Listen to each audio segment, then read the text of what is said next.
Mel's Hole, the bottomless pit in Washington State. Mel's the guy with the never-ending hole, and we're going to ask him about it here in a moment. Now to Eastern Washington. I guess this is Eastern Washington. Mel, are you there? Yes, I am. First of all, Mel, thank you for answering. What are you doing up at this time of the morning? Well, after I sent the fax, I'm living in town here now because we had a couple of our buildings out there cave in after the big snows that we had out here last month. Oh, yes. And so thereby goes some of the construction debris into the hole. So, all right. When did you discover this hole? Well, the hole has always been there. We've been out there for a couple of years now, and the hole has been there since we've been there. It's been there since the previous owner was there, and the previous owner there was quite elderly, and I'd say he was there for a good 30, 40 years before we moved in. Wow. And then and so there's been a thing of throwing stuff down this hole for a long time. It's been going on, for as long as the hole has been there, I assume. When nobody knows that, I guess. All right. How do you pronounce the name of your town? Manastash? Manastash. Manastash. Right. That's right. Thank you. Actually, I'm in, right now I'm in a little town called Ellensburg. Oh, I know Ellensburg. All right. You must know about a rodeo here then. Oh, sure. Okay. Well, so, we've been there for several years. And, we just take all, we take all of our, trash, rubbish, anything we have that we have to get rid of, we take it, throw it in the hole. Everyone's throwing their stuff in the hole. The people from around there throw all the stuff in the hole. I mean, it's just been going on for a long time. Well, I got to thinking one day, how come this hole is not filling up? It must be an awfully deep hole. That's a good thing to consider, sure, as you throw stuff in it for decades, literally. And so, I used to be I would say pretty close to a professional shark fisherman. So I had a couple of huge fishing reels, went out there and started letting the line down. I figure after one... Did you weight the line? Oh, yeah. There's, in fact, the original line is still down there. I've just been adding to the line and keeping track of how much line I have used. So I've not reeled it in. How much weight is on it? There's a 1 pound weight at the bottom of it. 1 pound weight, all right. 1 pound weight. It's a triangular 1 pound weight. Okay. And so that's at the bottom of it at first. So in other words, it would go down kind of like a plumb bob. Exactly. In fact, I have it rigged across the center of it there, and it goes straight down from the center there. And occasionally I try to move the line there, but when you're moving that much line, you really can't do a whole lot with it. But it seems to, there seems to be, it's not resting against anything at this point here, and it continues to go down freely. And so when I was out there earlier, I'd let out a little bit more line. And so you actually went out there tonight after I read this? Yeah, exactly. Oh, man. Well, it's not too bad out here right now. It's only about 25 degrees, so it's not too cold. Have you ever heard anything coming from any sounds or anything? Well, the normal thing to do is kind of like yell into it there, to see an echo, and I've never heard an echo come out of that thing. No echo. At all. That's one of the first things I noticed about it.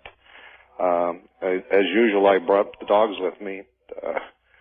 They wouldn't go anywhere near the damn thing, and I went back to the Suburban and hung out over there, so it was kind of, if I try to bring them there on a leash, they'll just dig their feet in. They do not want to go anywhere near the hole. And so that's, I don't know.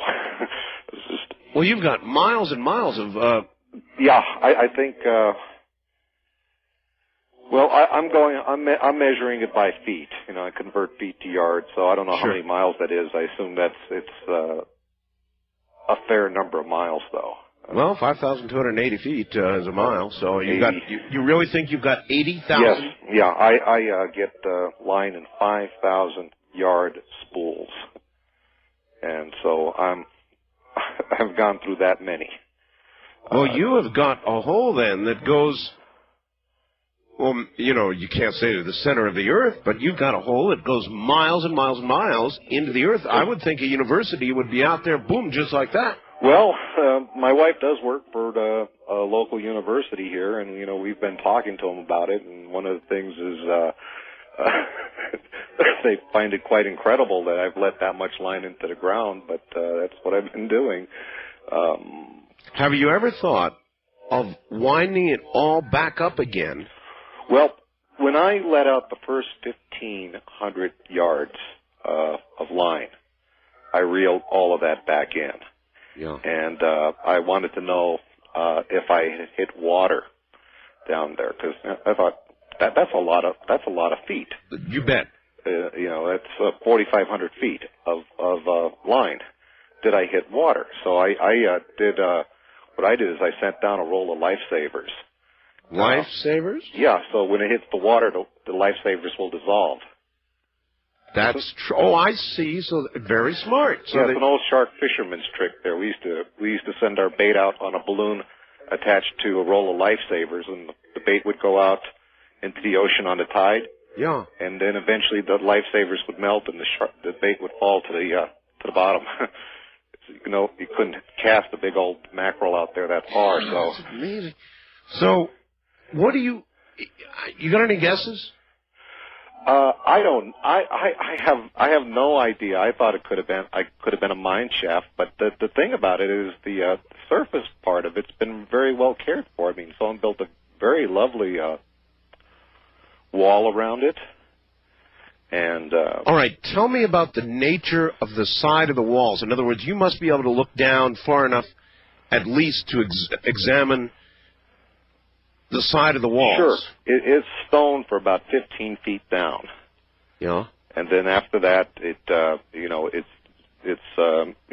soil, dirt, and then further down rock. So, but I can only see to the extent of, really powerful flashlight. I brought halogen lights out there to try to get a better look down there, but the visibility really isn't there. You cannot see much after a while. But it's a retaining wall. I'd say it's about a 3.5 foot retaining wall, and it goes down about 15 feet, and then it's... Well, I'll tell you this much. No matter how powerful a light, and I was even thinking about a laser... when you're talking about 80,000 feet, forget it. No. Well, they should have some technology that can give me an idea of how deep this thing is. I mean, obviously, the old fishing line method is only going to go so far. What we need here is a volunteer. Real, I'm serious. Somebody who would be willing to be lowered into this hole. Well, I don't. To be honest with you, I don't even know if there's any air down that far. I mean, I wouldn't know about that either. Or that's what true. kind of pressures we're dealing with. These are things that are totally beyond my grasp in terms of knowledge about these things. But do you own this property? It's our property, yeah. How long have you been working on this? Well, we've been out there for a couple of years. I said about 4 years now, but. This project here with letting down the line, that's only been since last summer here. And it was just, I said, well, how come this thing isn't filling up? Well, sure. And, I talked to the neighbors around there, which are, when you're out there in the country, your neighbors are pretty far away, but they all know the hole out there. They all know about it. So it's because they all bring their trash out there. So the local legend of the hole. Yeah, this could be an apocryphal story, but one guy claims that he threw his departed canine down into the hole. Oh, really? And he swears. Well, the story is the guy that did it swears the dog actually came back to him, and he was a hunter. He was a hunter. The story is that he was a hunter, and he was out there hunting, and he saw the same dog. He had the same collar. He had the same little little metal thing on his collar there, and he said it was the same dog. And he says he knew he threw the dog into the hole. But that's not my dog. That's not my. It's not your story, but it's a story of a resurrected dog. Yeah. This is as you can well imagine, this is all Native American land around here, and so one of the lines of inquiries I'd like to make is is there anything about this hole in regards to the Native Americans? That's something I haven't really pursued right now. But if you had a fatal disease, Mel, would you jump in the hole? I would. You would? Just based on the dog story? It is in my will. What? Should I meet my demise? that you would be thrown in the hole, disposed of into the well. I'm not sure the health department would allow that. Well, one of the things that I thought about later on is, what if this is like contaminating our water, And we've had, I'm sure you do this out there in Pahrump too. Well, you have your water checked all the time. Well, yeah, no personal offense to you, Mel, but if there was a possible contamination problem, I'm sure you're a clean guy. Yeah. But, as you deteriorated, you would possibly produce E. coli or something horrible in the local water supply.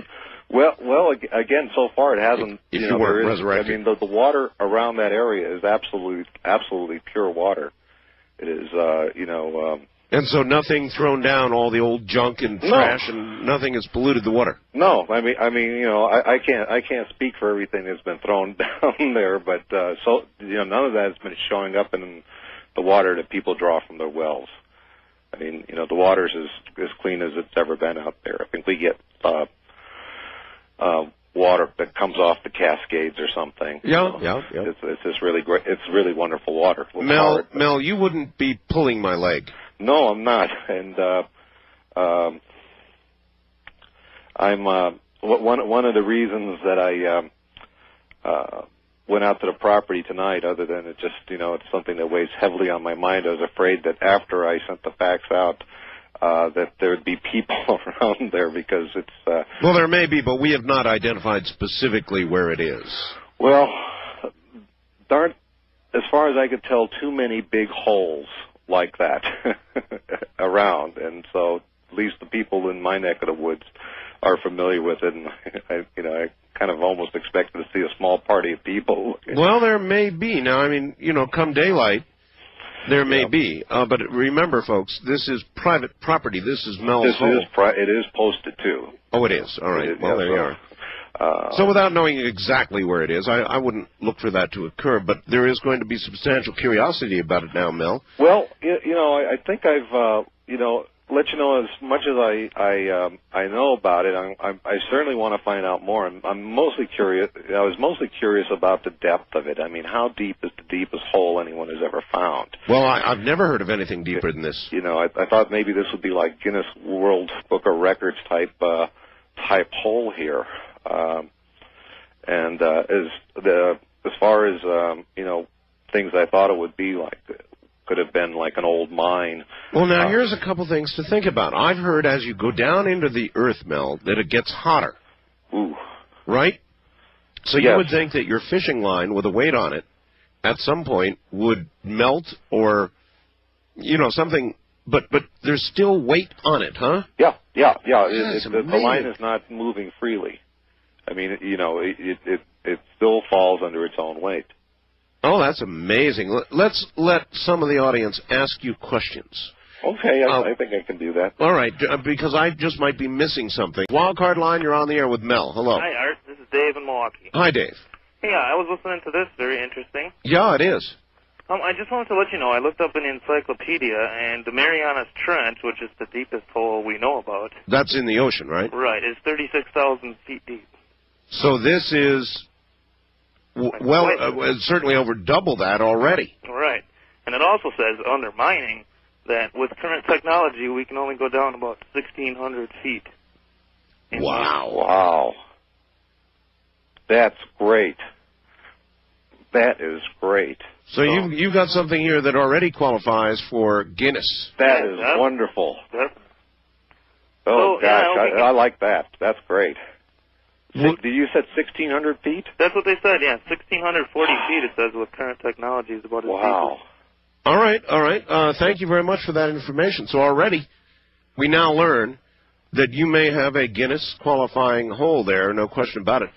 Gee. But I want to know, inquiring minds want to know, I would think even if we just had somebody lowered past the 1,600-foot mark to see what's down there.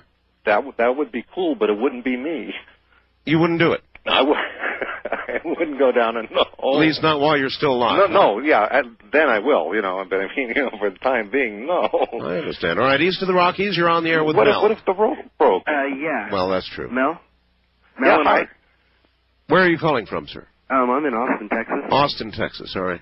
Yeah, you mentioned earlier that you would like somebody to be lowered down into the hole. That's right. I would be willing to do that. See, there you go, sir, a volunteer. We've got a volunteer. I mean, obviously under certain conditions. Like what? Just a cage, for one. A cage? Yeah, just in the event that there's some kind of weird subterranean thing eating all of this garbage down there. Obviously, I would want to be in some kind of a cage. Well, what makes you think, though, that anything that could gobble up, say, a refrigerator... wouldn't get the cage? Well, I would have, obviously, a very powerful light, and I'd be able to see it at some point before it's too late. So we'd have radio contact with you, and we could hear you scream, at least. Yeah. Sounds too much or like an Jaws. instant up button. An up button? An instant up button. On back up. You know, at like a high speed. And you could take a camera with you. Yeah. With a light and show us everything as a... Yeah, I've got a pretty adventurous nature to me anyway. So this, plus I have a very appealing draw to the supernatural for some reason. Anyway, just naturally in my personality. Well, nobody's saying there's anything supernatural about this, but... Well, the dog story would indicate something supernatural. Well, that's true. Everyone's dogs are scared of the hole. Yeah. It's not just my dogs. No, that's a very good point. In other words, other dogs won't go anywhere near the hole, huh? Yeah, my dogs will follow me everywhere. I mean, you know, no matter where I go, they're, you know... Except to the well. Uh-huh. Now, you call is this possibly at a grid point on the planet? I wouldn't know about grid points, other than I know they exist. Do you know anything about the grid points in that area? Well, I know, yes, thank you, sir, from Austin. I've heard about grid points, but I would have no way of knowing where they are and whether this is one of them. I wouldn't know. Now, this is just a hole. And he's right, there is something a little paranormal about it when you consider the dog story. I tell you, well, here's somebody from Las Vegas, Mike, suggests that we throw a cat down the hole. Listen to the cat scream as it goes down. That's a horrible idea. I don't know about people who do that, throw down a cat. Oh, man. And you hear the echo sort of going down. I'm not for that at all. All right, Mel, here comes some more people. First-time caller line, you're on the air with Mel with the hole. Art, why don't you have somebody, I know you're connected with somebody that's got radar available. Radar would be the way to go to find out the depth. Well, would radar go down a hole absolutely without hitting the sides? You don't need a fancy radar to do it. You mean like a... What about sonar? No, I guess sonar you couldn't use because you don't have anything for the medium to go through, like underwater for sonar. Yeah. But radar would definitely work. In other words... I was just curious if you'd call a government agency to come out. But wouldn't radar return a hit from the sides of the hole and bounce around down there? No. Purely directional radar. What do you use when you're driving down the highway? Well, you use radar, but that's out in the open. That's not in. I don't know enough about radar to know if that would work, but it's a good idea. Well, I've used it for years, but all right, way to try it. All right, how about a cop's radar? I'm not sure if they'll return an echo off of that. It's possible. All right. Well, it would tell you how fast the hole was going, wouldn't it? Yeah. Tell you how fast. Cute, Mel. Wildcard line, you're on the air with Mel. Hello. This is pretty funny. Good evening, Mel. Hi. My name is Barry. I'm just hop, skipping, and jumping away from you down here in Yakima. All right. And I'm awful surprised I haven't heard of this before now. Well, now, Mel hasn't made this public as far as I know. Have you, Mel? No, it's just on my land. I see. So my neighbors know about it. But, I mean, wait. This is the first public announcement of the hole? As far as I know, there's no newspaper accounts of it, not in the Daily Record or in the well, there will be now. Herald. There will be now. Well, as usual, you've heard it here first, folks, on our bill. Before I get serious, I just wanted to kind of lighten things up here and ask if you'd considered making a contract with the refuse collection department from Yakima County. You could probably make a killing on that. I read an article in the paper how they wanted to close down our local dump out here, and I almost seriously suggested. Listen, here's another possibility for you. Do you know that I live near an area where there's supposed to be a high-level nuclear dump? Now, if this is really, in effect, a bottomless pit, whoa, you may have something that the U.S. government wants. So I could, like, rent this thing out. You're damn right. And move away as quick as possible. Well, yeah. Anyways, I wanted to mention here, we've got many mediums of technology, and the gentleman who suggested radar, I think, was onto something. Mm-hmm. Say for instance that Guinness came out and was going to, they're pretty thorough with their investigation before they're going to print you. Yeah, that's true. Anyways, maybe the way to go is to have someone lower in a sensors package, which is something that measures for noxious gases, temperature, and I'm sure they could focus a radar, probably pencil thin, mm-hmm. And just hook it up to a endless supply of cable and lower it down. That'd be awful interesting. Look, I'd be interested, even if we don't get a hold of the guy from Austin, to lower a camera and a light down. When I was out there this evening, it's kind of a sort of a full moon out there, and one of the things that occurred to me is maybe this has some sort of astronomical type thing. What do you mean, Mel? Well, it's like how the various pyramids and things in Egypt, are supposed to be lined up on various star systems or whatever. Well, was it a thing like where the moonlight was shining into the hole? Well, no, but I just, happened to notice, the full moon, and all of a sudden it just sort of put two and two together there, You've never felt drawn to the hole, personally, have you? I mean, in terms of, you mean in terms of some sort of spiritual involvement, or no, suicide? No, suicide. No. I keep the lid on it there because it's an attractive nuisance. You wouldn't want local kids there climbing on the wall and falling in. There's actually no way of knowing whether people have gone in, because they'd be gone.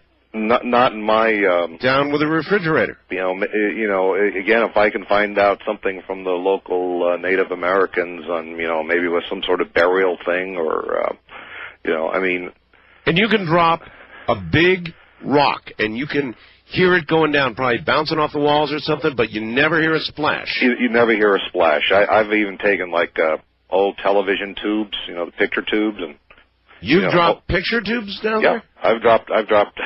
I hate to say this here, but I've dropped more than one of them down there, and I've never heard it implode or anything. Nothing. EPA, you probably shouldn't say that on the air. Well, they'll come and get you for that. I mean, TV tubes. Well, it is my. It's your own property, I know, but these days, Mel, doesn't make any difference. I mean, tomorrow morning you're liable to wake up and there'll be tanks in Boutros Ghali will be there. That's true. All right, east of the Rockies, you're on the air with Mel. Hi, WKXY, Sarasota. Sarasota, Florida. Let me say, let's throw Mike from Las Vegas down the hole. Really? Okay? Yeah. Okay, he's the cat. Okay. I do have a question for Mel. You're a fisherman, right? Yeah. Okay. Have you ever felt a tug on the line, and if you did, what would you do? Well, I don't have a hook on it. There's just a large, there's a 1 pound weight. Yeah, but she's saying if something obviously was pulling on that line. What would I do? Yeah. What you do? I'd run. Yeah. I'd seal that damn thing up, and I'd never get near it again. Yeah, I'd put the lid down on it at that point there and say, that's it, the dump is closed. And at any point, did you ever pull up the weight and look at it? Yeah, I asked that too. The first series of letting down line, when I got about 4,500 feet down there, I had a roll of lifesavers down on the bottom to determine if there was any water down there. And of course, there was water, the lifesavers would melt. I didn't do that. But since that time, I've let the line continuously go down. I've just spliced on to the end of the line and continued. Yeah, just trying to find out where the bottom is. Yeah, that was my main question. It's like, how deep is this thing? Where does it go? You know, well, it goes into the earth, but you know, how far does it go before it'll stop? You know. All right, thank you, ma'am. I think that a light and a video camera, I mean, Mel, you could have a special as you got down past, what did they say was the deepest hole, 1,600 feet? 1,600 feet. As you got down past 1,600 feet, you'd have a network special on your hands, Mel. That would be good. I'm thinking about putting up a web page on it there if I can get one of those. What's his name? Rivera would come. and they'd lower him into the hole. Only if we were all lucky. West of the Rockies, you're on the air with Mel. Hello. Yeah, this is Terry from Bremerton. Hello, Terry. Oh, you're up in Washington again, yeah. You're right. Well, I was wondering about how much does 15 miles of fishing line weigh? I have no idea. I'm just letting that sucker go down. I have not reeled What if it in. you've already hit the bottom and you got a pound of fishing line on it? You That's just right. Keep letting it down. Yeah, I already should hit the bottom. I should weigh one of those spools because I'm getting them in 5,000 yard spools. Yeah. And so I should weigh a spool and sort of deduct the cost of the spool itself and see what that would add up to in terms of how much that weighs. Miles so in other words, it could have hit bottom some time ago, and simply the pure weight of the line. Right.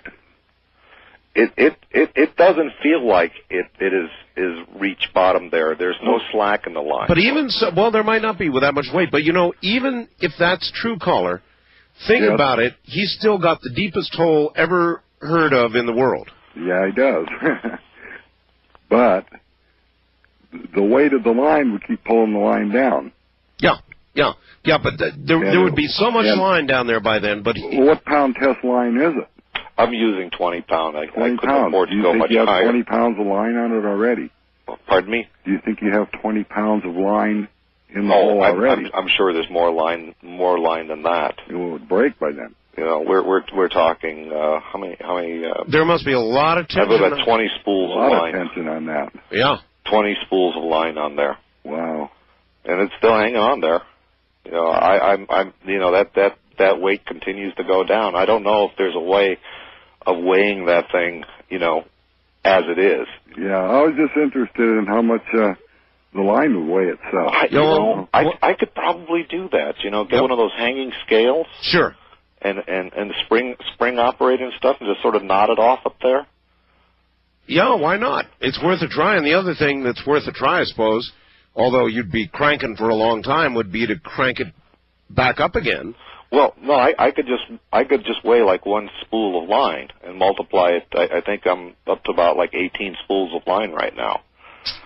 So, you know, it wouldn't be too hard to get a weight on it. All right. You'll report back to us on that? Yeah, I can. Sure, definitely. All right. Yes, definitely. All right. First time caller line. You're on the air with Mel. Hello. Yes. Hi. Where are you? I'm Bellingham, Washington. Yes. Oh, Washington again. Yeah. Yes. Yes. I was wondering what was the Mel said that he had a triangular 1 pound weight on the end of the line. You're right. Yeah, I was wondering what elements was that weight, or is that weight composed of? It's a standard lead fishing weight. Mm-hmm. You know, you were talking earlier. Al was talking earlier about the heat when you get deep into. Well, I was speculating. You know, I saw the movie with Pat Boone about the journey to the center of the earth. It was supposed to get hot when you go down, right? Mm-hmm. Yeah, and also, what about the magnetism? You know, that's a factor you consider also. The magnetism? Yes. You're off into a territory that I can't answer. Mel, are you you're gonna contact your wife works for a university? Yeah, huh? a local university. Have they? I mean, did she tell them about this? And if so, what did they say? Well, the people she talked to, because I nag her about it occasionally, say, sure. They're telling her, you don't have a whole day that deep, you know. So, in other words, they don't believe her. No. what I'm trying to do is, kind of entice them out there and just bring something out there to measure how deep it is. That's well, Mel, would you be willing to talk to, like, newspaper people or television people? They're crazy. They'd send someone down there. Well, I know I'm talking to a lot of people on the phone right now and on the radio, but I am not sure if I'd want to have a TV crew and So you're not sure you want that kind of publicity? No, I'd be happy to, like I say, I could put together a website on it and keep people informed about what's going on, because I'm sort of making this my. People would accuse you of going to the well one time too many. That's probably true. West of the Rockies, you're on the air with Mel. Hello. Hello there. That is absolutely amazing. All right, this is Ken from Scottsdale. Yes, sir. And one thing I wanted to mention about that, when you mentioned about a car that had apparently fallen from the sky. The Chevrolet, yeah. Right. I recall reading about many, many incidents in England and throughout Europe of raining nuts of different kinds. I mean, Brazil nuts and hazelnuts. Sometimes it rains nuts on my program. Listen, we're not talking about things falling from the sky right now. We're talking about a hole. Right, I know. Well, it was open lines a minute ago. Now you switched it. Well, I've switched it because I have Mel. Oh, well, anyway, as far as the hole goes, isn't it possible there could be like an aquifer or something in their water or something? Mel has not found any water at all. He lowered lifesavers in, and the lifesavers came back, and that was how far, Mel? 4,500 feet. 4,500 feet, and the lifesavers came back intact, right? Oh, yeah, they were absolutely dry. They weren't dissolved. They were just perfect. That's pretty definitive. First-time caller line, you're on the air with Mel. Hi. Mel? Hi. Hi, this is Conrad in Grass Valley, and I've got some thoughts about this whole well problem. Sure. First of all, if he's putting a line down the well... Wait a minute, sir. We've got to stop this because people are going to call it a well. There has never been any water found in this hole. Okay, a hole. Yeah, thank you. All right. If he started out with a 1-pound weight, and he starts adding fish line to it, right, then the amount of weight down the hole increases. All right, now, if he knows the weight of the line on a per-foot basis, as he puts more weight down the hole, if he could measure the total strain on the top of or load on the top of the line, he would know if any of that line was draped on anything. See, the thing is, once he gets a fair amount of line down there, that's a good point. The 1-pound weight on the end is insignificant. And he wouldn't even, it could be hung up on something or laying on the bottom or something, and he would never know it. Yeah, but he put lifesavers down 4,500 feet. So even if what you're saying is true, this is still, by a long shot, the deepest hole ever. Well, that assumes it's even that deep. The one thought that you had that I thought was very valid was the temperature as you go farther down into the ground. Well, that's what I think that's right, isn't it? Oh, yes, of course. By the time it's down 4,000 feet in the ground, or the temperature would probably be well over 100 degrees Fahrenheit. If the 100, the monofilament and the lead would certainly survive 100 degrees just fine. You're probably right. That is interesting. Mel, I say that we got to put a person down there, a volunteer. Not a cat. No, not a cat. No cats. But a person, maybe like a media person. One of these anchors from maybe one of the Seattle Como stations or something. Lower them down. Oh boy. Again, I'm intrigued. Again, I've been running line down there for quite a while, and I don't think I've hit bottom. The weight seems to be hanging plumb over there, and like I say, we've been throwing things down there for a long time, and this hole has not filled up. I don't know. Maybe it's getting incinerated down there. I don't know.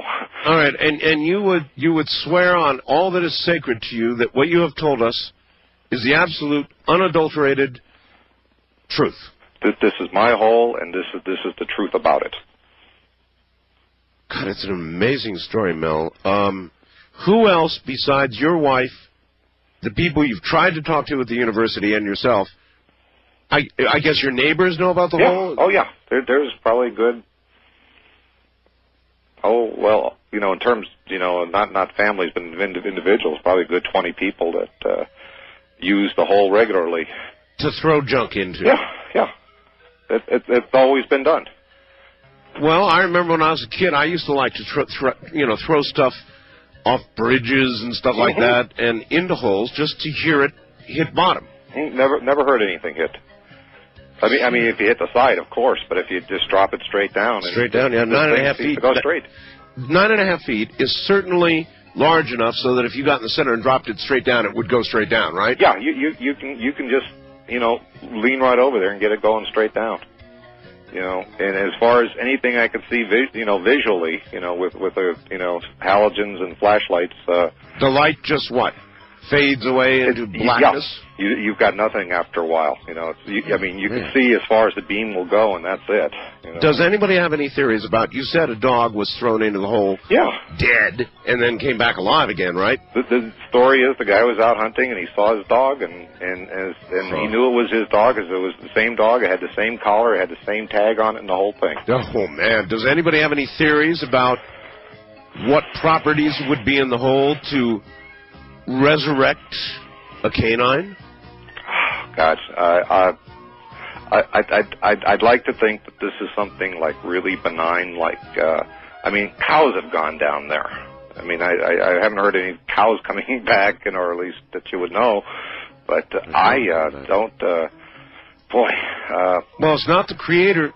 Well, look, we're out of time. Mel, you get the honors from near the hole in Washington State. Tell them. From the hole, it is good night to everyone from coast to coast. And beyond. Thank you, Mel.